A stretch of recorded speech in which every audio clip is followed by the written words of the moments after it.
Almost every sport involves some type of rotation. Almost every manual labor job involves picking things and putting things down from an awkward position, which involves rotation. I really can't think of anything that does not involve some type of rotation, even reaching in the backseat of your car. So you should figure out how to have loaded rotation in absolutely every type of training you do.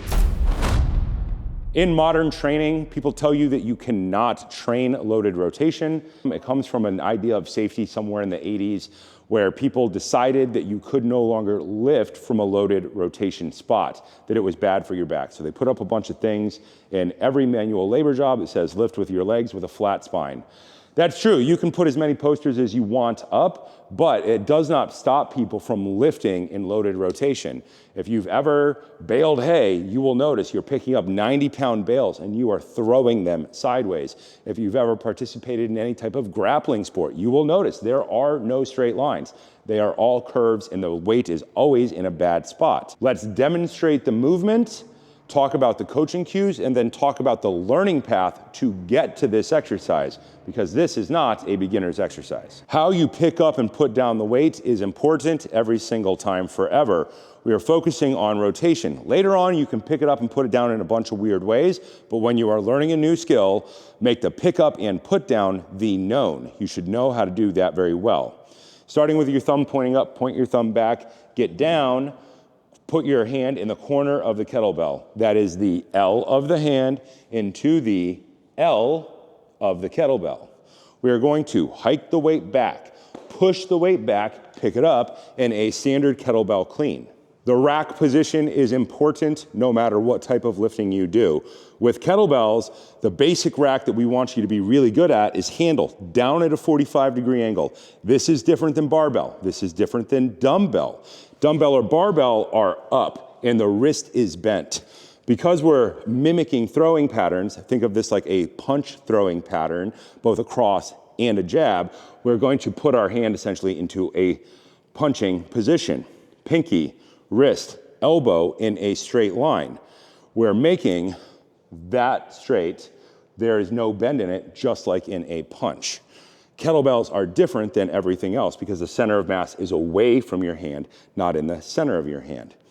Our feet are pointed straight ahead. We are going to start with our inside first. We are going to rotate across.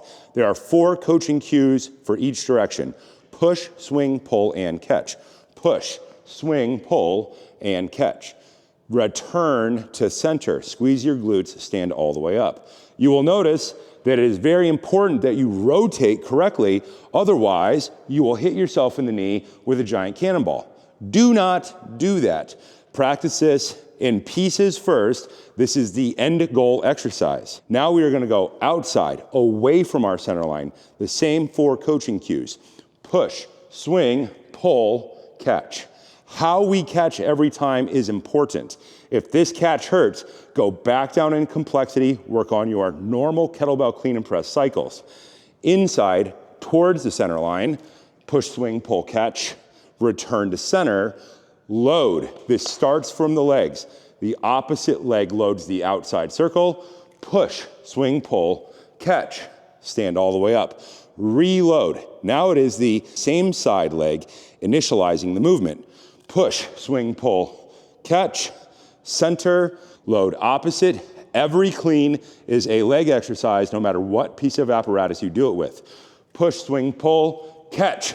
Catch with the legs, return to center, same side, inside, push, swing, pull, and catch. Outside, catch, center, inside, catch, center. When you are done, set it down with a normal, clean technique.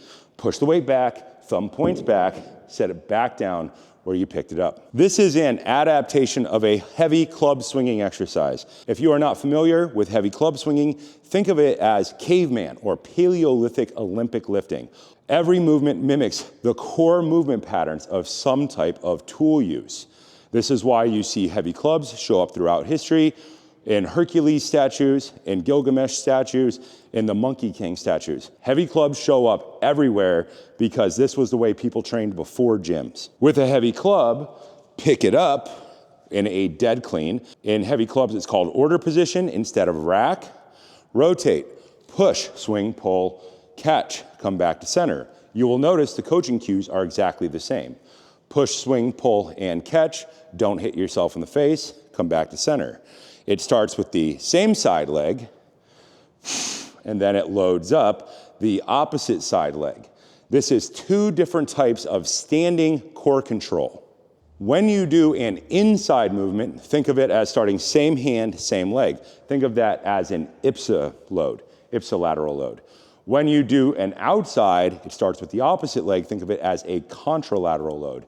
If you've ever studied the book Anatomy Trains, you are not training muscles, you are training muscle chains or movement chains. People tend to learn this with a heavy club because a heavy club is about 3 inches across on average. That changes depending on the material that it's made out of. People do a lot of training to get up to a kettlebell because you'll notice it's 8-9 inches across, which means you have to be much more precise with your movement so that you do not end up swinging a giant metal cannonball into the side of your knee. Consider that bad and do not do it. This exercise is generally considered advanced. This is not normal kettlebell training. Normal kettlebell training falls into 6 categories. The swing, which is a deadlift analog. Think about a power, high repetition deadlift analog, all focusing on hip snap. Then clean and press, picking up a weight from front to back in a curved linear manner with an overhead press where the weight ends up behind you, fixes people's posture. Then we do squats, then we do getting up off of the ground, then we do snatches where we are doing a clean and press where we skip the middle. That is where most people spend about 5 to 10 years of their kettlebell training. They start with a lightweight. Men tend to get to at least 32K with all of those movements. Getting above 32K tends to cost a lot of money because kettlebells above 32K are expensive and hard to ship. After people do the core 6 movements for multiple years, the same way you do in Olympic lifting, people tend to do something they cannot do in Olympic lifting, which is rotated cleans. Inside clean towards your center line and outside clean away from your center line. Then that turns into alternating cleans. I find those movements to be incredibly useful if you have ever done physical labor for 12 hours a day for multiple years at a time. Then we progress usually to the circle family of movements, where we are focusing on standing up and turning over quickly. Somewhere after cleans, this then progresses to an infinite level of complexity, which becomes kettlebell juggling. You are never done with training. There is always more to do. You will always go back and forth between your pure basics, intermediate, where this exercise lies, and infinite complexity, where juggling or flow state lies.